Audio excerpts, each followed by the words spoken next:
Hello dear NKedians, welcome to Bongmistry. তোমাদের class 11 এর atomic structure বা পরমাণু গঠন চ্যাপ্টারের আরেকটা ক্লাস চলে এলো। আগের ক্লাসে আমরা রাদারফোর্ডের পরমাণু মডেল সম্বন্ধে যে ডিসকাস করেছিলাম, আশা করছি জিনিসগুলো তোমরা বুঝতে পেরেছো।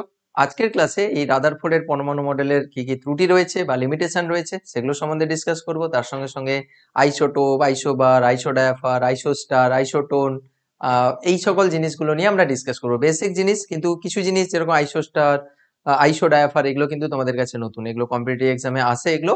ঠিক আছে, মন দিয়ে ক্লাসটা করো, সব জিনিসগুলো সুন্দর করে বুঝতে পারবে। ঠিক আছে, আর যারা টেলিগ্রামে আমাদের ক্লাসে জয়েন করোনি, ডেসক্রিপশনে লিঙ্ক দেওয়া থাকবে, টেলিগ্রামে জয়েন হয়ে যাবে। এখানে কিন্তু আমাদের সমস্ত ক্লাসের আপডেট এবং নোটপত্রগুলো প্রোভাইড করা যাক।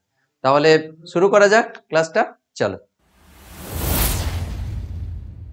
রাদারফোর্ডের পরমাণু মডেলের সীমাবদ্ধতা বা limitation of Rutherford atomic model, Rutherford's atomic model. তো ফার্স্ট যে লিমিটেশন সেটা হচ্ছে পরমাণুর স্থায়ী গঠন সম্বন্ধে এখানে কিন্তু ক্লিয়ার আইডিয়া দেওয়া যায়নি। মানে ম্যাক্সওয়েলের তড়িৎচুম্বকীয় তরঙ্গ বলছে যে কোনো চার্জযুক্ত যদি পার্টিকেল, দেখো এখানে আমরা দেখালাম না যে এখানে হচ্ছে তোমার মাঝখানে পজিটিভ চার্জ রয়েছে আর ইলেকট্রন হচ্ছে এরকম বহিঃস্থকক্ষে এরকম ইলেকট্রন পরিক্রমণ করছে। তাহলে চার্জযুক্ত এরকম পার্টিকেল যদি পরিক্রমণ করে, এরকম ঘূর্ণায়মান অবস্থায় থাকে, ম্যাক্সওয়েলের তড়িৎচুম্বকীয় তরঙ্গ তত্ত্ব বলা হচ্ছে, তরঙ্গ তত্ত্বে, হ্যাঁ কি বলছি, ম্যাক্সওয়েলের তড়িৎচুম্বকীয় তত্ত্বে এটা বলা হচ্ছে যে চার্জযুক্ত কোনো পার্টিকেল যদি এরকম পরিক্রমণ করে তাহলে সেখান থেকে নিরবিচ্ছিন্নভাবে, মানে কন্টিনিউয়াসলি ওখান থেকে এনার্জি এমিট করতে থাকে। তাহলে তাই যদি হয়, বাবু দেখো রাদারফোর্ড কি বললেন যে ইলেকট্রন এরকম নিউক্লিয়াসের চতুর্দিকে, পজিটিভ চার্জযুক্ত নিউক্লিয়াসের চতুর্দিকে এরকম ঘূর্ণমান হচ্ছে ভাবে থাকবে, মানে এইরকম ভাবে বৃত্তাকার কক্ষপথে পরিক্রমণ করতে থাকবে। তাই যদি হয় তাহলে ইলেকট্রন একটা চার্জ পার্টিকেল, পজিটিভ চার্জযুক্ত অপোজিট চার্জযুক্ত পার্টিকেলের চতুর্দিকে ও পরিক্রমণ করছে, তাহলে ওখান থেকে কি হবে, ইলেকট্রন থেকে তাহলে এনার্জি এমিট করবে, অর্থাৎ ইলেকট্রনের এনার্জি ধীরে ধীরে হ্রাস পাবে। তাহলে যে ব্যাসার্ধের বৃত্তাকার কক্ষপথে, এইরকম বৃত্তাকার কক্ষপথে, এরা দেখতে পাচ্ছ হাতটা, দেখতে পাচ্ছ না, যে বৃত্তাকার কক্ষপথে ও এইরকম ধরো বৃত্তাকার কক্ষপথে পরিক্রমণ করছিল, তাহলে ধীরে ধীরে ইলেকট্রনের এনার্জি যখন কমে আসে তাহলে বৃত্তাকার কক্ষপথের ব্যাসার্ধ ধীরে ধীরে ছোট হতে থাকবে, ছোট ছোট ছোট হতে থাকবে, তাই না? এবারে বুঝতে পারছো, ধরো দড়ি নিয়ে, দড়িতে একটা ঢিল বেঁধে এরকম করে ঘোরাচ্ছ, তারা ধীরে ধীরে ধীরে ধীরে যদি স্লো করে দাও তাহলে প্রথমে এইরকম ভাবে ব্যাসার্ধের বৃত্তাকার কক্ষপথে ব্যাসার্ধ অনেক বড় ছিল, এত বড় ব্যাসার্ধ ছিল, যদি স্লো করে দাও ধীরে ধীরে ধীরে ধীরে এইরকম হতে হতে হতে হতে এক সময় কি হবে, তোমার হাতে এসে এখানে হচ্ছে জড়িয়ে যাবে, তাই না? এই পাথরটা হচ্ছে এরকম করে আস্তে আস্তে করে যখন স্লো করে দেবে ও জড়িয়ে যাবে। তো এইরকম কেস আর কি, তোমার এইখানে ভাবো এরকম যদিও ধীরে ধীরে যদি এনার্জি হ্রাস করতে থাকে তাহলে এরকম করতে করতে করতে করতে করতে করতে এরকম করতে করতে এক সময় এসে নিউক্লিয়াস হচ্ছে পড়ে যাবে। তাহলে দেখো ব্যাসার্ধ ইনিশিয়ালি কোন ব্যাসার্ধ ছিল, ইনিশিয়াল ব্যাসার্ধ ছিল এই নিউক্লিয়াস থেকে, এইটা হচ্ছে এটা ব্যাসার্ধ, ধীরে ধীরে ব্যাসার্ধ এরকম হয়ে গেল, ব্যাসার্ধ এরকম হয়ে গেল, এটা এরকম হয়ে গেল। তাহলে ক্রমহ্রাসমান ব্যাসার্ধের বৃত্তাকার কক্ষপথে ও ঘুরতে ঘুরতে ঘুরতে ঘুরতে একসময় নিউক্লিয়াসে পতিত হবে। তাহলে নিউক্লিয়াসে পতিত যদি হয়, ইলেকট্রনটা যদি এসে পড়ে যায় ওখানে, তাহলে আমরা কি করে বললাম যে পরমাণু স্টেবল অবস্থায় রয়েছে? তো ইলেকট্রন এসে ইয়ে এখানে নিউক্লিয়াসে পড়ে যাচ্ছে, তাহলে কি করে স্টেবল আমরা বলতে পারলাম, তাই না? ইলেকট্রন কিভাবে সবসময় পরিক্রমণ করছে নিউক্লিয়াসের চতুর্দিকে আমরা বলতে পারলাম না, এক্সপ্লেন করতে পারলাম না স্টেবিলিটি সম্বন্ধে। অর্থাৎ পরমাণু রাদারফোর্ডের পরমাণু মডেলের একটা বড় ড্রব্যাক যেটা, সেটা হচ্ছে পরমাণু স্থায়ী গঠনকে কিন্তু এখানে ব্যাখ্যা করা যাচ্ছে না। ক্লিয়ার? নেক্সট, এই মডেলের সাহায্যে পরমাণু রেখা বর্ণালী ধারণা পাওয়া যায় না। দেখো এইরকম আমরা এক্ষুনি বললাম না যে ইলেকট্রন যদি পরিক্রমণ করে তাহলে ওখান থেকে নিরবিচ্ছিন্নভাবে, অর্থাৎ কন্টিনিউয়াসলি ওখান থেকে এনার্জি এমিট করতে থাকবে।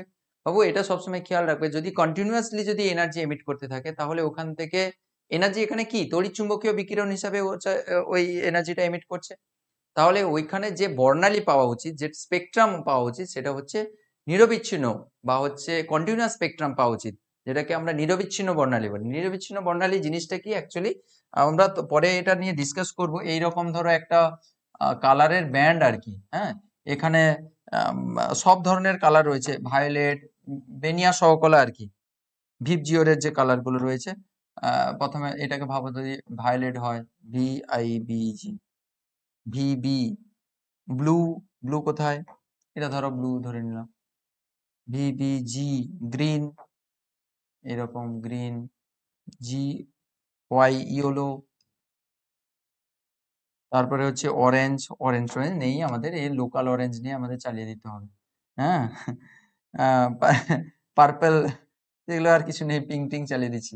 তো মোটামুটি তুমি গুগলে যদি তুমি কন্টিনিউয়াস স্পেকট্রাম লিখে সার্চ করো তাহলে দেখতে পাবে রামধনুর মতো যেরকম কালার গুলো পরপর পরপর করে সাজানো থাকে, সেরকম করে এরকম কালারের একটা পটি পাবে, যেটাকে বলা হয় কালার ব্যান্ড, যেটাকে আমরা স্পেকট্রাম বলি বা বর্ণালী বলি।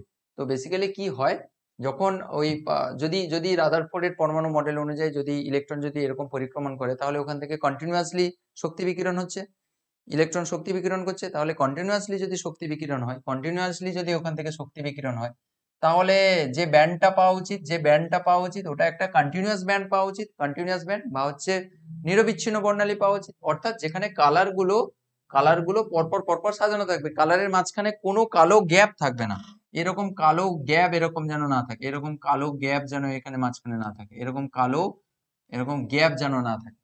কিন্তু অ্যাকচুয়ালি আমাদের এক্সপেরিমেন্ট যেটা বলছে যে পরমাণুর কিন্তু এই রকম কন্টিনিউয়াস ব্যান্ডটা কিন্তু পাওয়া যায় না, এই রকম কন্টিনিউয়াস ব্যান্ড কিন্তু পরমাণুর পাওয়া যায় না। কেমন ব্যান্ড পাওয়া যায়? এই রকম কালো পটিযুক্ত মাঝখানে মাঝখানে কালো লাইন দ্বারা সেপারেশনের কিন্তু এরকম পটি পাওয়া যায় বা ব্যান্ড পাওয়া যায়, যেটাকে আমরা রেখা বর্ণালী বলি বা ডিসকন্টিনিউয়াস স্পেকট্রাম বলবো। স্পেকট্রাম নিয়ে আমরা পরে ডিসকাস করব। অর্থাৎ পাওয়া উচিত ছিল কি কন্টিনিউয়াস স্পেকট্রাম, পাওয়া উচিত ছিল এরকম স্পেকট্রাম, কিন্তু অ্যাকচুয়ালি আমরা এক্সপেরিমেন্ট করে দেখছি যে এই রকম ব্যান্ড পাওয়া যাচ্ছে। তাহলে এই রেখা বর্ণালী, এটা তো রেখা বর্ণালী বলছি বা ডিসকন্টিনিউয়াস স্পেকট্রাম বলছি, এই রেখা বর্ণালীকে আমরা কি রাদারফোর্ডের পরমাণু মডেল তত্ত্ব দিয়ে বা থিওরি দিয়ে আমরা এক্সপ্লেন করতে পারলাম না, তাই না? অ্যাকচুয়ালি তো এটা, তাই না? কিন্তু তার তত্ত্ব অনুসারে যদি কন্টিনিউয়াসলি এনার্জি ছাড়ে, তাহলে কন্টিনিউয়াস ব্যান্ড পাওয়া উচিত ছিল, পরপর কালার গুলো থাকিয়ে যাওয়ার কথা উচিত মানে থাকা উচিত ছিল, অর্থাৎ পরপর কালার গুলোর মাঝে কোনো কালো গ্যাপ থাকা উচিত ছিল না, তাই না? কিন্তু এখানে তো আমি দেখলাম এক্সপেরিমেন্ট করে যে কালো গ্যাপ রয়েছে, তাহলে দুটো তো আলাদা। এক্সপেরিমেন্ট রেজাল্ট বলছে এটা হওয়া উচিত, থিওরিটিক্যাল তুমি রাদারফোর্ড দিয়ে এক্সপ্লেন করছো যে ওইখানে কোনো কালার পটি থাকবে না, কালার ব্যান্ড থাকবে না, মানে কালো পটি থাকবে না। তাহলে দুটো কন্ট্রাডিক্ট করছে। তাহলে রাদারফোর্ড ওইটাকে জাস্টিফাই করতে পারছে না, কার রাদারফোর্ডের ওই রেখা বর্ণালীর উৎপত্তি সম্বন্ধে ক্লিয়ার আইডিয়া দিতে পারলো না, তাই না? তো এটা একটা তার একটা বড় ড্রব্যাক, তাই না? তাহলে এটা হচ্ছে তার একটা ড্রব্যাক। তো তোমরা এইটাকে এইরকমও ছবিটা একটা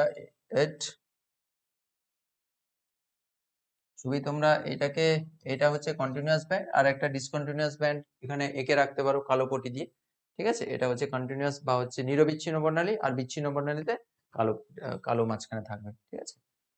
ওকে, তাহলে 2 নম্বর পয়েন্টটাও আমরা করে নিলাম। তাহলে স্থায়ী গঠন ব্যাখ্যা করা যায় না, আর রেখা বর্ণালীর সম্বন্ধে ধারণা পাওয়া যায় না। আর 3 নম্বর কি বলছে, বিভিন্ন কক্ষপথে ইলেকট্রনগুলো কিভাবে সজ্জিত থাকে, এটা তো পাক্কা, সেটা সম্বন্ধেও ধারণা পাই না। তুমি দেখো ইলেকট্রন কোথায় থাকে অ্যাকচুয়ালি, ধরো কারো 10টা ইলেকট্রন হয়েছে, 10টা ইলেকট্রন থাকছে কোথায়? সে তো বললো যে ইলেকট্রন, উনি কি বললেন যে ইলেকট্রন গুলো নিউক্লিয়াসের চতুর্দিকে পরিক্রমণ করবে বৃত্তাকার কক্ষপথে। কোন বৃত্তাকার কক্ষপথে কোথায় থাকছে ইলেকট্রন, কিচ্ছু বলা হয়নি, তাই না?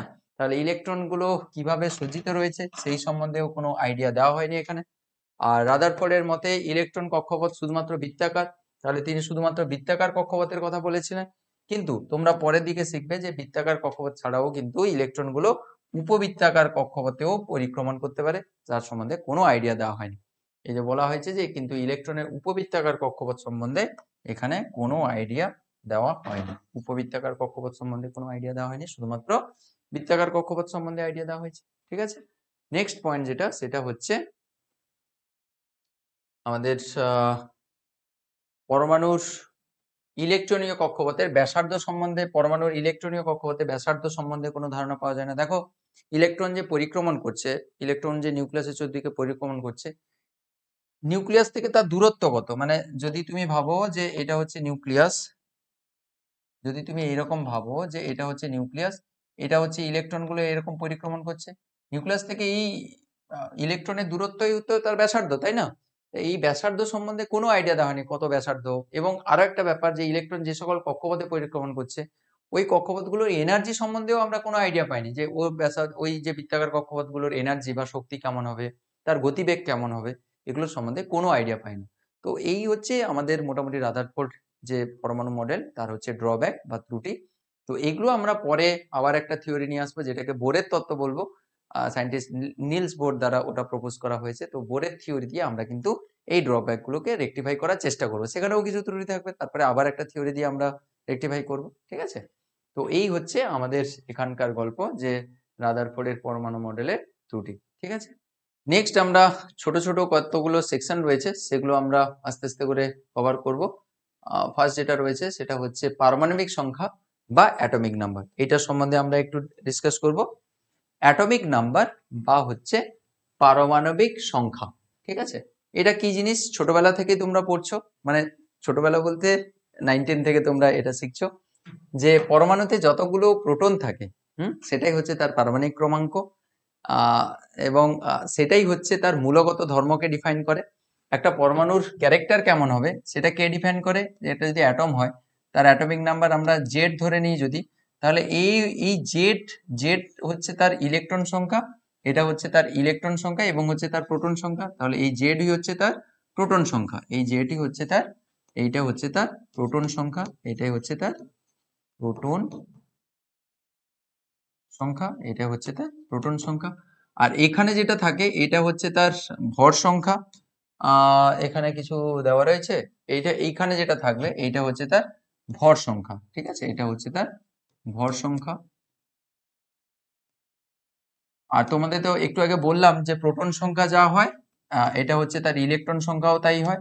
প্রোটন সংখ্যা এবং হচ্ছে ইলেকট্রন সংখ্যা সেমই হয়, ইলেকট্রন সংখ্যা এবং প্রোটন সংখ্যা হচ্ছে সেম হয়। আর ভর সংখ্যাতে কি থাকে? এখানে থাকে ইলেকট্রন এবং হচ্ছে নিউট্রন এবং হচ্ছে টোটাল প্রোটনের সংখ্যা থাকে। এই জায়গার ভর সংখ্যাতে থাকে কি? প্রোটন এবং নিউট্রনের মোট সংখ্যা, তাই না? তো এগুলো তোমরা সব প্রথম থেকে এগুলো শিখে এসছো, আমি জাস্ট একবার রিভিশন করে দিচ্ছি। তাহলে যদি এর প্রোটন সংখ্যা যদি জেড হয় এবং ভর সংখ্যা কত ধরবে? আচ্ছা, ভর সংখ্যাকে এম ধরলেও হয়, কি ধরবে, যাই হোক হোয়াটএভার। তাহলে দেখো এইখানে ভর সংখ্যাতে কি রয়েছে, এখানে ভর সংখ্যাতে কি রয়েছে? প্রোটন প্লাস হচ্ছে নিউট্রন রয়েছে।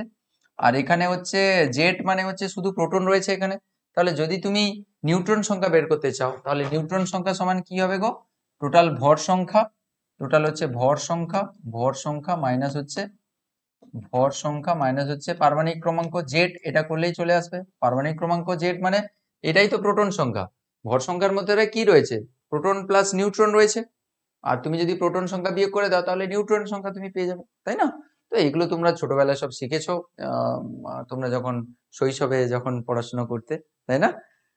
এখানে এগুলোই বলেছে যে কোন মৌলের পারমাণবিক সংখ্যা বা পরমাণু ক্রমাঙ্ক ইকুয়ালস টু মৌলের পরমাণু নিউক্লিয়াসে উপস্থিত প্রোটন সংখ্যা এবং ইকুয়ালস টু হচ্ছে উক্ত মৌলের পরমাণু নিউক্লিয়াস বহির্ভূত ইলেকট্রনের সংখ্যা। তাহলে ইলেকট্রন সংখ্যা যা, প্রোটন সংখ্যা তাই।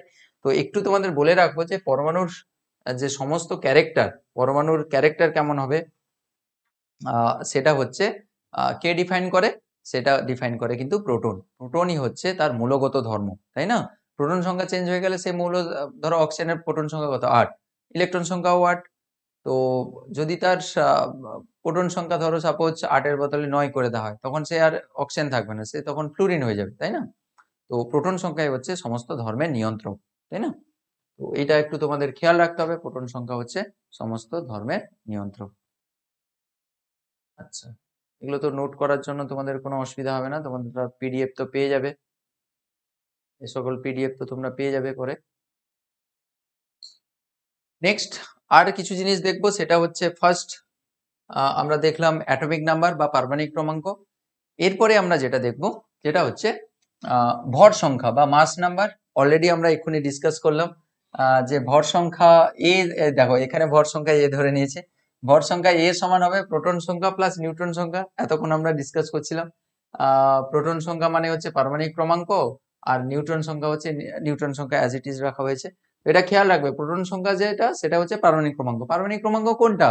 ওই যে হাইড্রোজেনের 1, হিলিয়ামের 2, লিথিয়ামের 3, বেরিলিয়ামের 4, বোরনের 5, এই যে পরপর পরপর যে ক্রম, এটাই হচ্ছে পারমাণবিক ক্রমাঙ্ক। হ্যাঁ, ক্রম ক্রম ক্রম 1 2 3 4 5, এইটা হচ্ছে তো ক্রমাঙ্ক, তাই না? ক্রম অনুযায়ী সাজানো হচ্ছে ক্রমাঙ্ক। তাহলে পারমাণবিক ক্রমাঙ্ক বলতে ওই যে 1 2 3 4 helium lithium lithium beryllium boron carbon, এটা হচ্ছে পারমাণবিক ক্রমাঙ্ক। যেটা হচ্ছে তার প্রোটন সংখ্যাকে অ্যাকচুয়ালি ডিফাইন করে। এগুলো অনেকে মিস্টেক করে, তাই আমি বারবার এগুলো তোমাদের মনে করে দেওয়ার চেষ্টা করছি, এগুলো যেন কখনো না মিস্টেক হয় তোমাদের, কেমন? আচ্ছা, তাহলে ভর সংখ্যা হচ্ছে প্রোটন সংখ্যা প্লাস নিউট্রন সংখ্যা, তাহলে ভরের মধ্যে কিন্তু প্রোটন এবং নিউট্রন দুটোই রয়েছে। তো যদি শুধু নিউট্রন বের করতে চাও তাহলে ভর সংখ্যা মাইনাস প্রোটন সংখ্যা করে দিতে হবে, দ্যাটস ইট। নেক্সট হচ্ছে আইসোটোপ। আইসোটোপ জিনিসটা কি? আইসোটোপ হচ্ছে একই মৌলের ভিন্ন পরমাণু, একই মৌলের ভিন্ন পরমাণু যাদের প্রোটন সংখ্যা একই কিন্তু নিউক্লিয়াসে ভিন্ন সংখ্যক যদি নিউট্রন থাকে তাহলে তাদের ভর সংখ্যাও ভিন্ন হবে অবভিয়াসলি। এই যে যে একই মৌলের ভিন্ন পরমাণু যাদের হচ্ছে নিউট্রন সংখ্যা আলাদা হওয়ার জন্য তাদের ভর সংখ্যা আলাদা হচ্ছে, তাদেরকে একে অন্যের কি বলা হবে? আইসোটোপ বলা হবে। তাহলে এটাই লেখা রয়েছে সংজ্ঞাতে। এগুলো পরীক্ষায় আসবে না, জাস্ট একবার রিডিং মেরে নেবে, কনসেপ্ট ক্লিয়ার করবে, দ্যাটস ইট। তো 11-এ তো এগুলো আসে না, ছোট ক্লাসে এগুলো আসলে আসতে পারে, ছোট ক্লাসে 9-10-এ বা অন্য কোন কম্পিটিটিভ এক্সামে, তো যেখানে লেখার কোশ্চেন থাকে আর কি, এলে আসতে পারে। তবে 11-এর কোশ্চেনে তো এগুলো আসে না, কারণ এর থেকে অনেক ইম্পর্টেন্ট জিনিস দেওয়া রয়েছে, এগুলো আসবে না। আর তোমাদের তো এমনিতেই এমসিকিউ কোশ্চেন, তাই না? ওকে, সংজ্ঞাতে কি বলেছে? একই মৌলের ভিন্ন পরমাণু যাদের পরমাণু ক্রমাঙ্ক বা প্রোটন সংখ্যা একই কিন্তু নিউক্লিয়াসে ভিন্ন সংখ্যক নিউট্রন থাকার ফলে, তাহলে ভিন্ন সংখ্যক নিউট্রন থাকার ফলে ভর সংখ্যা আলাদা হয়, তাদেরকে বলা হবে আইসোটোপ, একে অন্যের আইসোটোপ বলা হবে। তাহলে দেখো, এই জন্য সংজ্ঞাতে বলা হয়েছে দেখো একই মৌলের ভিন্ন পরমাণু। তার কারণ কি? তার কারণ তুমি ধরো সাপোজ কার্বনের আইসোটোপ দুটো ভাবো, কার্বনের হচ্ছে 612 আর হচ্ছে 614। দেখো তাদের প্রোটন সংখ্যা কিন্তু অ্যাজ ইট ইজ 6 করে রয়েছে। এইটা চেঞ্জ হয়ে গেলে তো কার্বন আর কার্বন থাকবে না, যদি 7 করে দেওয়া নাইট্রোজেন হয়ে যাবে। তাহলে একই মৌলের দুটো ভিন্ন পরমাণু যাদের দেখো এর নিউট্রন সংখ্যা কত? 6টা, 12-6, এর নিউট্রন সংখ্যা দেখো 8টা হয়ে গেছে, তাহলে 14-6 8টা। তাহলে নিউট্রন সংখ্যা আলাদা হওয়ার জন্যই তো ভর সংখ্যা আলাদা হলো। এই জন্য সংখ্যাতে এই জন্য বলা হয়েছে যে একই মৌলের ভিন্ন পরমাণু। একই মৌল কেন? কারণ তাদের প্রোটন সংখ্যা তো একই, তাই না? ওই জন্য সংজ্ঞাতে শুরুতে বলা হয় একই মৌলের ভিন্ন পরমাণু যাদের প্রোটন সংখ্যা একই কিন্তু নিউট্রন সংখ্যা আলাদা হওয়ার জন্য ভর সংখ্যা আলাদা হয়, তাদেরকে একে অন্যের আইসোটোপ। তাহলে এটা হচ্ছে একে অন্যের হচ্ছে আইসোটোপ, তাহলে এগুলো হচ্ছে কার্বনের আইসোটোপ, ঠিক আছে? তো আইসোটোপ গুলো দেখো, এটা তুমি বুঝতে পারছো যে অ্যাটমিক নাম্বার যদি সেম হয় তাহলে এরা পর্যায় সারণীতে একই শ্রেণী এবং একই পর্যায়ে থাকবে, তাই না? এটা 14 নম্বর যদি শ্রেণীতে থাকে তাহলে এ যদি 14 নম্বর শ্রেণীতে থাকে, এও কিন্তু 14 নম্বর শ্রেণীতে থাকবে। তার কারণ মোরান যে পিরিয়ডিক টেবল বা মেন্ডেলিফের যে সংশোধিত যে রূপটা করা হয়েছে সেগুলোতে কিন্তু এলিমেন্ট গুলোকে পারমাণবিক ক্রমাঙ্ক অনুযায়ী সাজানো হয়েছে। যেহেতু এদের পারমাণবিক ক্রমাঙ্ক সেম, তাহলে এরা একই পর্যায়ে এবং একই শ্রেণীতেই এটা থাকবে কি। তো এইটা খেয়াল রাখবে যে আইসোটোপ গুলো কিন্তু পর্যায় সারণীতে একই পর্যায়ে এবং একই শ্রেণীতে ওরা থাকবে, ঠিক আছে? ওকে, ভর সংখ্যা হলো, আইসোটোপ হলো। নেক্সট আমরা ডিসকাস করব আইসোটোপের বৈশিষ্ট্য সম্বন্ধে। একটু ছোট্ট একটা ডিসকাশন, একটু জাস্ট জেনে রাখো, নট টু মাচ ইম্পর্টেন্ট। 1 নম্বর কি বলেছে? পরমাণু নিউক্লিয়াসে প্রোটন সংখ্যা অপরিবর্তিত রেখে নিউট্রন সংখ্যার হ্রাস বৃদ্ধি ঘটানো হলে ভিন্ন ভর বিশিষ্ট কিন্তু একই পারমাণবিক ক্রমাঙ্ক বিশিষ্ট বা পারমাণবিক সংখ্যা বিশিষ্ট, অর্থাৎ একই রাসায়নিক ধর্ম সম্পন্ন একাধিক পরমাণু সৃষ্টি হয়। যেটা আমরা ডিসকাস করলাম আর কি, যে ওদের যদি নিউট্রন সংখ্যা যদি চেঞ্জ করে দাও তাহলে পরমাণু একই থাকবে, সেই কার্বন থাকছে, কিন্তু তাদের প্রোটন সংখ্যা যেহেতু একই তাই সেই কার্বনই থাকছে, বা অন্য কোনো পরমাণু সেই পরমাণুই থাকছে, কিন্তু তার প্রোটন মানে নিউট্রন সংখ্যা আলাদা হওয়ার জন্য তার ভর সংখ্যা চেঞ্জ হয়ে যাচ্ছে, তাই না? সুতরাং আমরা সেক্ষেত্রে বলতে পারি যে ওর কিন্তু রাসায়নিক ধর্মও কিন্তু আহ একই হবে। তার কারণ প্রোটন সংখ্যার উপরে রাসায়নিক ধর্ম নির্ভর করে, তাহলে প্রোটন সংখ্যা যেহেতু একই রয়েছে, নিউট্রন সংখ্যা শুধু চেঞ্জ হচ্ছে, তাই কিন্তু তার রাসায়নিক ধর্ম একই হবে। 2 নম্বর, একটি মৌলের সবকটি আইসোটোপের ভর সংখ্যা আলাদা হলেও পর্যায় সারণীতে এরা একই স্থানে অবস্থান করে। এই যে এইটা এতক্ষণ আমরা ডিসকাস করছিলাম যে আইসোটোপ গুলো কিন্তু পর্যায় সারণীতে একই স্থানে অবস্থান করে, এটা বেশ ইম্পর্টেন্ট পয়েন্ট, এটা খেয়াল রাখবে একটু। আর মৌলের আইসোটোপ গুলি রাসায়নিক ধর্ম একই বা অভিন্ন হয় কিন্তু পারমাণবিক ভরের উপর নির্ভরশীল এমন ভৌত ধর্মগুলো কিন্তু পৃথক হয়। এটার মানে কি? দেখো ধরো সাপোজ কার্বনের 14 আর হচ্ছে কার্বনের 12 আইসোটোপ, ঠিক আছে?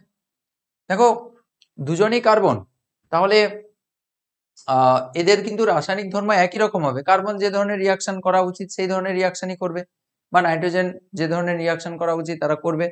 কিন্তু ভর সংখ্যা এখানে আলাদা হওয়ার জন্য যে সকল ধর্ম, কিছু কিছু ভৌত ধর্ম যেরকম বয়লিং পয়েন্ট, মানে বয়লিং পয়েন্ট বলতে স্ফুটনাঙ্ক, সেটা কিন্তু ভরের উপর নির্ভর করে। তাহলে সেই কার্বনের আইসোটোপ দুজনেই, কিন্তু যেখানে ভরের উপরে ওই স্ফুটনাঙ্ক নির্ভর করে, সেক্ষেত্রে কিন্তু আমাদের এই ভৌত ধর্মগুলো কিন্তু চেঞ্জ হয়ে যেতে পারে আইসোটোপের পরিবর্তনের ফলে। ব্যাপারটা বুঝতে পারছো কি? ধরো কার্বন 14 নিয়ে কোনো একটা যৌগ তৈরি হয়েছে, কার্বন 12 নিয়ে কোনো একটা যৌগ উৎপন্ন হয়েছে, ঠিক আছে? কার্বন 14 এর যৌগের ভর অবভিয়াসলি বেশি হবে, কার্বন 12 নিয়ে যে যৌগটা উৎপন্ন হবে তার ভর নিশ্চয়ই অবভিয়াসলি কম হবে এর তুলনায়, তার কারণ এর তো 2 একক বেশি অলরেডি, এখানে কার্বনই তো 2 একক কম, তাই না? তাহলে ওভারঅল যে যৌগটার এখানে 2 একক হচ্ছে ভর বেশি হবে, কম হবে, এখানে 2 একক কম হবে ভর, মানে ওই যৌগের ভরটা। তাহলে কোনো যদি ভৌত ধর্ম, ধরো বয়লিং পয়েন্ট, যেটা ভরের উপর নির্ভর করে, তাহলে সেটা অবভিয়াসলি এর ক্ষেত্রে যেহেতু ভর বেশি, তাহলে এর ক্ষেত্রে স্ফুটনাঙ্ক বেশি হবে, এর ক্ষেত্রে যেহেতু ভর যেহেতু কম, তাই এর ক্ষেত্রে স্ফুটনাঙ্ক কম হবে। বুঝতে পেরেছো? তাহলে কিছু কিছু ভৌত ধর্ম রয়েছে যেগুলো ভরের উপর নির্ভরশীল, সেগুলোর ক্ষেত্রে কিন্তু আইসোটোপের অনুযায়ী কিন্তু ওই ভৌত ধর্মগুলো চেঞ্জ হতে পারে। তবে কিন্তু রাসায়নিক ধর্মের কিন্তু কোনো পরিবর্তন হয় না, রাসায়নিক ধর্ম একই রকম থাকবে। জিনিসটা বুঝতে পেরেছো নিশ্চয়ই? তো এটা এখানে বলা ছিল।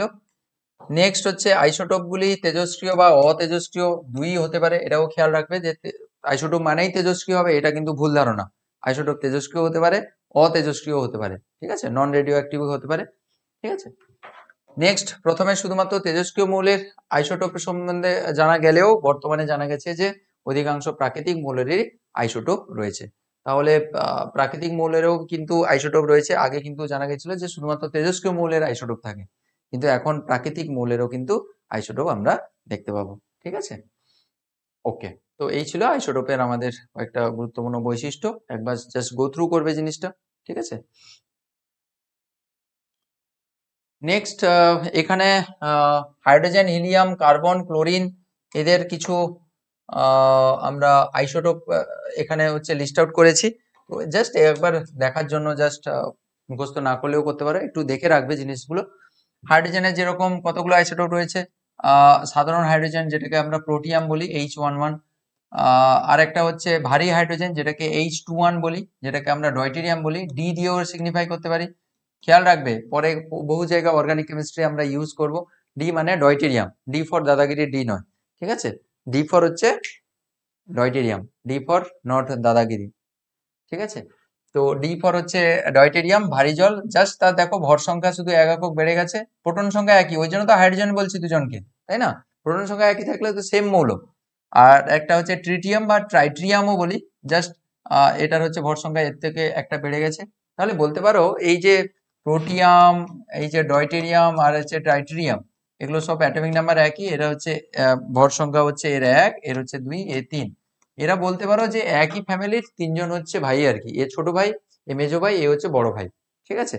এর ভর সংখ্যা সবচেয়ে বেশি, এর ভর সংখ্যা হচ্ছে মিডল, এর ভর সংখ্যা সবচেয়ে কম। তাহলে প্রোটিয়াম, ডয়টেরিয়াম, ট্রাইট্রিয়াম, বা ট্রিটিয়াম, এরা হচ্ছে একই ফ্যামিলির তিনজন হচ্ছে ভাই, একই মায়ের তিনজন সন্তান। এ প্রোটিয়াম হচ্ছে এ হচ্ছে ছোট ভাই, এর ভর সবচেয়ে কম, বয়স কম। এটা হচ্ছে মেজো ভাই, এর বয়স হচ্ছে 2, হ্যাঁ? আর এর হচ্ছে বড় ভাই, এ হচ্ছে ভর হচ্ছে সবচেয়ে বেশি, এর বয়স হচ্ছে 3, ঠিক আছে? একই ফ্যামিলির তিনজন সন্তান। এটা খেয়াল রাখলে তুমি মনে রাখবে যে প্রোটিয়াম, ডয়টেরিয়াম, ট্রাইট্রিয়াম হচ্ছে একই মৌলের পরমাণুর হচ্ছে 3টে আইসোটোপ, ঠিক আছে?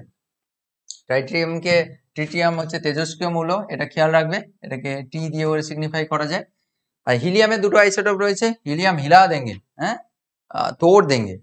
তো হিলিয়াম হচ্ছে অ্যাটমিক নাম্বার 2 হয়, অ্যাটমিক নাম্বার 2। হিলিয়ামে দুটো আইসোটোপ থাকে, একটা 3 ভর আর একটা হচ্ছে 4 ভর।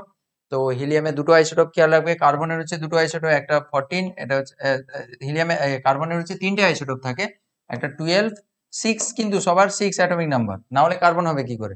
একটা হচ্ছে 12, একটা হচ্ছে 13, একটা হচ্ছে 14। 14টা হচ্ছে এখানকার তেজস্ক্রিয়, ঠিক আছে? 13টা তেজস্ক্রিয় নয়। ক্লোরিনের হচ্ছে দুটো আইসোটোপ থাকে, কোনোটাই তেজস্ক্রিয় নয়, একটা হচ্ছে 35, একটা হচ্ছে 37, সব 17 17 অ্যাটমিক নাম্বার। ইউরেনিয়ামে দুটো আইসোটোপ, একটা হচ্ছে ইউরেনিয়াম 235, একটা হচ্ছে 238, ঠিক আছে। তো দুজনেই কিন্তু তেজস্ক্রিয়। জাস্ট খেয়াল রাখবে যে এই আইসোটোপ রয়েছে আর কি, দ্যাটস ইট, আর কিছু নয়, ঠিক আছে। আইসোটোপের ব্যবহার সম্বন্ধে এখানে ডিসকাস করা হয়েছে। এটা বিভিন্ন কম্পিটিটিভ এক্সামে এগুলো থেকে কোশ্চেন আসে, তো একটু বলবো তোমাদের খেয়াল রাখতে এই আইসোটোপের ব্যবহারটা। ফার্স্ট হচ্ছে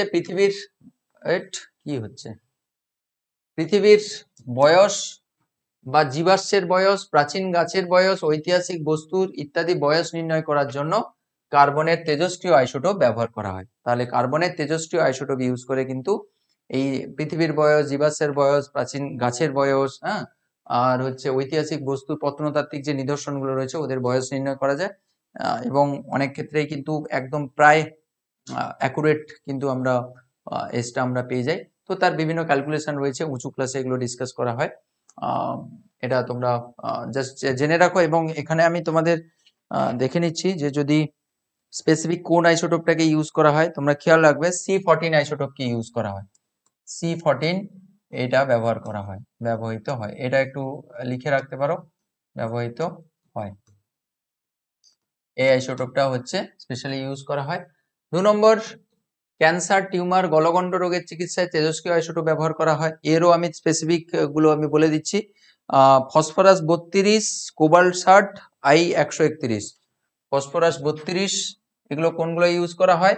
এক্ষেত্রে ইউজ করা হয় ফসফরাস 32, এগুলো একটু নোট করে রাখতে পারো, 15, 32 আর কি, ঠিক আছে। আর I131 এটা ইউজ করা হয়, আয়োডিনের 131 আইসোটোপটা ইউজ করা হয়। আর একটা হচ্ছে কোবাল্টের 60 আইসোটোপ, এগুলো কিন্তু ইউজ করা হয়। গলগণ্ড রোগের জন্য তো তোমরা জানো এটা আয়োডিনের আইসোটোপটাই ইউজ করা হয়, আয়োডিন 131। এটা তোমাদের বলেছিলাম ভর সংখ্যা এদিকে লিখতে পারো, এদিকে লিখতে পারো, কোনো অসুবিধা নেই, 131 ইউজ করা হয়।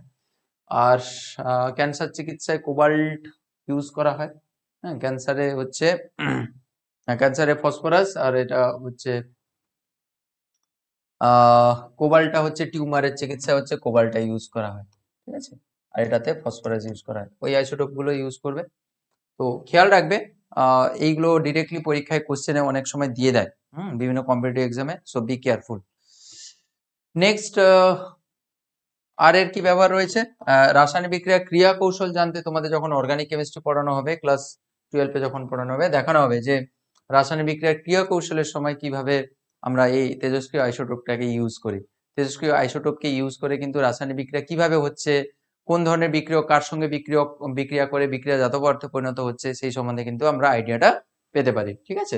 তাহলে রাসায়নিক বিক্রিয়া ক্রিয়া কৌশল জানার জন্য অনেক সময় কার্বনের আইসোটোপ ইউজ করা হয়, অক্সিজেনের আইসোটোপও ইউজ করা হয়, বিভিন্ন আইসোটোপ ইউজ করা হয়।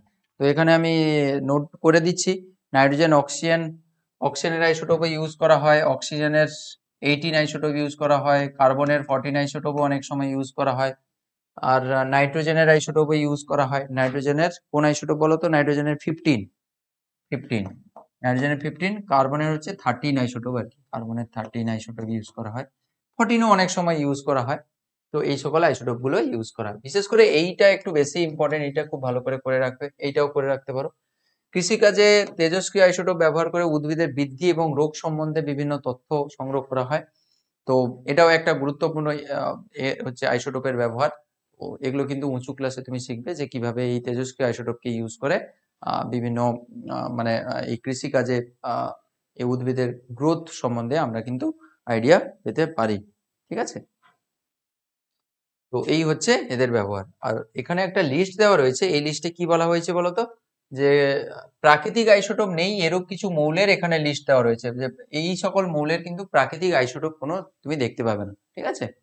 তো এটা একটু করে রাখবে, বিভিন্ন কম্পিটিটিভ এক্সামে এখান থেকে কোশ্চেন আসে, ঠিক আছে। এটা একটু মুখস্থ করে রাখতে হবে, চাইলে তোমরা মুখস্থ করে রাখতে পারো। বেরিলিয়াম 9, ফ্লুরিন 19, হ্যাঁ, ফ্লুরিন 19 মানে হচ্ছে এইটা আর কি, বেরিলিয়াম 9, এই সকল আইসোটোপ এদের কিন্তু প্রাকৃতিক আইসোটোপ, এদের কিন্তু প্রাকৃতিক আইসোটোপ নেই, ঠিক আছে। ম্যাঙ্গানিজ, তারপরে হচ্ছে অ্যালুমিনিয়াম, ফসফরাস, এই নিচের দিকে না হলেও এই প্রথমের যে 5-7টা কিন্তু তুমি একটু দেখে রাখবে, বেরিলিয়াম, ফ্লুরিন, সোডিয়াম, অ্যালুমিনিয়াম, এগুলো একটু দেখে রাখতে পারো এই অবধি, ঠিক আছে। আর এদের তো কতগুলো আইসোটোপ রয়েছে, এগুলো জাস্ট একবার গো থ্রু করবে, বিভিন্ন কম্পিটিটিভ এক্সামে দুই একবার দিয়েছে আমি দেখেছি। তো জেনপাস এক্সামে একবার মনে হয় দিয়েছিল, তো একটু দেখে রাখবে, আইসোটোপের ব্যবহারটা একটু করে রাখবে। WBGEI তে সিলেবাসে মনে হয় প্রবাবলি রয়েছে আইসোটোপের ব্যবহার ট্যাবহারগুলো। নেক্সট আর দুই একটা জিনিস রয়েছে, দিলে আমরা ক্লাসটা এখানে শেষ করব। সমভর বা হচ্ছে আইসোবার। আইসোবার জিনিসটা কি, দেখো আইসোটোপের ক্ষেত্রে কি বলা হয়েছিল যে প্রোটন সংখ্যা একই থাকবে, নিউট্রন সংখ্যা আলাদা হলে ভর সংখ্যা আলাদা হবে। এক্ষেত্রে বলছে তাহলে আইসোটোপের ক্ষেত্রে ভর সংখ্যা আলাদা হয়, এর ক্ষেত্রে কিন্তু উল্টো হবে, এর ক্ষেত্রে প্রোটন সংখ্যা আলাদা হবে কিন্তু ভর সংখ্যা একই হবে। আইসোবার, তুমি এইভাবে খেয়াল রাখবে, আইসোবার, আইসোভার, আইসোবার, আইসোভার। বার মানে ভারের মতো তুমি ভাবো, আইসো মানে সমান, বার মানে হচ্ছে তুমি ভার ভাবো, তাহলে সমান ভর বিশিষ্ট, ঠিক আছে। তাহলে আইসোবারের ক্ষেত্রে কি হবে যে ভিন্ন পারমাণবিক সংখ্যা কিন্তু একই ভর সংখ্যা বিশিষ্ট পরমাণুগুলোকে সমভর বা হচ্ছে আইসোবার বলা হবে। তাহলে প্রোটন সংখ্যা আলাদা হবে কিন্তু ভর সংখ্যা একই হবে। তাহলে সংজ্ঞাতে নিশ্চয়ই এরকম বলা হবে, একই মৌলের ভিন্ন পরমাণু বলা হবে না কিন্তু, কেন? তার কারণ তো এদের পারমাণবিক ক্রমাঙ্ক তো আলাদা, পারমাণবিক ক্রমাঙ্ক আলাদা মানে তো এটা ডিফারেন্ট মৌলের পরমাণু। একই মৌলের পরমাণু হলো কি করে? তাহলে ভিন্ন মৌলের পরমাণু যাদের ভর সংখ্যা একই হবে তাদেরকে বলা হবে একে অন্যের আইসোবার বলা হবে। তো এখানে এক্সাম্পল তো দেওয়া নেই, কিন্তু আমি একটা তোমাদের এক্সাম্পল দিতে চাই, সেটা হচ্ছে ক্যালসিয়াম আর আর্গন, তাই না? ক্যালসিয়াম আর হচ্ছে হিলিয়াম নিয়ন আর্গন, হ্যাঁ। ক্যালসিয়ামের হচ্ছে অ্যাটমিক নাম্বার 20, এর হচ্ছে কত 18, এর ভর সংখ্যা হচ্ছে 40, আর এরও কিন্তু ভর সংখ্যা 40, তাই তো? এটা একটা ঠিকঠাক এক্সাম্পল বলে মনে হচ্ছে, আমার মনে আছে। তাও একবার আমি ক্রস চেক করে নিতে চাই, হ্যাঁ 18, 40, 20, 40, হ্যাঁ। তাহলে দেখো এদের পারমাণবিক ক্রমাঙ্ক কিন্তু এর 20, এর 18, কিন্তু ভর সংখ্যা দুজনের একই, তাহলে একে একে অন্যের কি বলবো? আইসোবার বলবো। বুঝতে পেরেছো? আইসোবার মানে আইসোভার, আইসো মানে সমান, বার মানে ভার, তাহলে আইসোবার মানে সমভর, মনে থাকবে? ডান, ওকে। নেক্সট হচ্ছে আইসোটোন। আইসোটোন মানে আইসো মানে সমান, টোন মানে নিউট্রন, এরকম ভাবে আইসোটোন, নিউট্রন। আইসো মানে সমান, টোন মানে নিউট্রন, তাহলে নিউট্রন সংখ্যা যাদের সমান তাদেরকে বলা হবে একে অন্যের আইসোটোন। তাহলে দুটোই ভিন্ন মৌলের পরমাণু, একই মৌলের পরমাণু নয়, দুটি ভিন্ন মৌলের পরমাণু যাদের হচ্ছে নিউট্রন সংখ্যা সমান হবে তাদেরকে একে অন্যের আইসোটোন বলা হবে। তাহলে ভিন্ন প্রোটন সংখ্যা বিশিষ্ট কিন্তু সম নিউট্রন সংখ্যা বিশিষ্ট পরমাণুগুলোকে পরস্পরের আইসোটোন বলা হবে। তাহলে আইসোটোনগুলির ভর সংখ্যাও পৃথক হয়, অবভিয়াসলি আইসোটোনগুলোর ভর সংখ্যাও পৃথক হবে। তাহলে আইসোটোনের একটা এক্সাম্পল আমরা দেখতে চাই, হিলিয়াম আর হচ্ছে ট্রিটিয়াম। হিলিয়াম, হিলিয়াম আর ট্রিটিয়াম, হিলিয়ামের হচ্ছে 4, 2, আচ্ছা, আর এর নিউট্রন সংখ্যা কত হয় গো? নিউট্রন সংখ্যা হচ্ছে 4 - 2 মানে হচ্ছে 2। আর ট্রিটিয়ামের ক্ষেত্রে হাইড্রোজেন 3 আর হচ্ছে 1, এর ক্ষেত্রে নিউট্রন সংখ্যা কত হবে? নিউট্রন সংখ্যা হবে 3 - 1 মানে হচ্ছে 2। দেখো এরও দুটো নিউট্রন, এরও দুটো নিউট্রন, তাহলে নিউট্রন সংখ্যা সমান, তাহলে এটা হচ্ছে পরস্পরের আইসোটোন। ক্লিয়ার?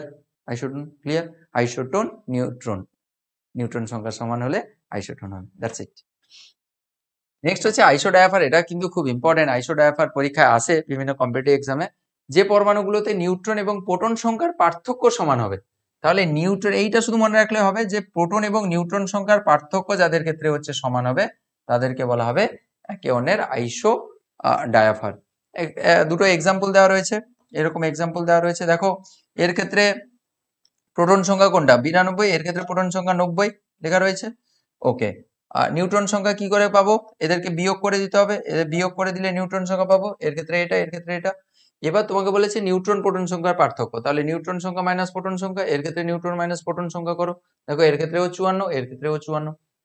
তাহলে বলবো এই দুটো হচ্ছে ইউরেনিয়াম এবং থোরিয়ামের এই যে দুটো মৌল, এরা হচ্ছে একে অন্যের আইসো ডায়াফার। পরীক্ষায় কেমন কোয়েশ্চেন আছে?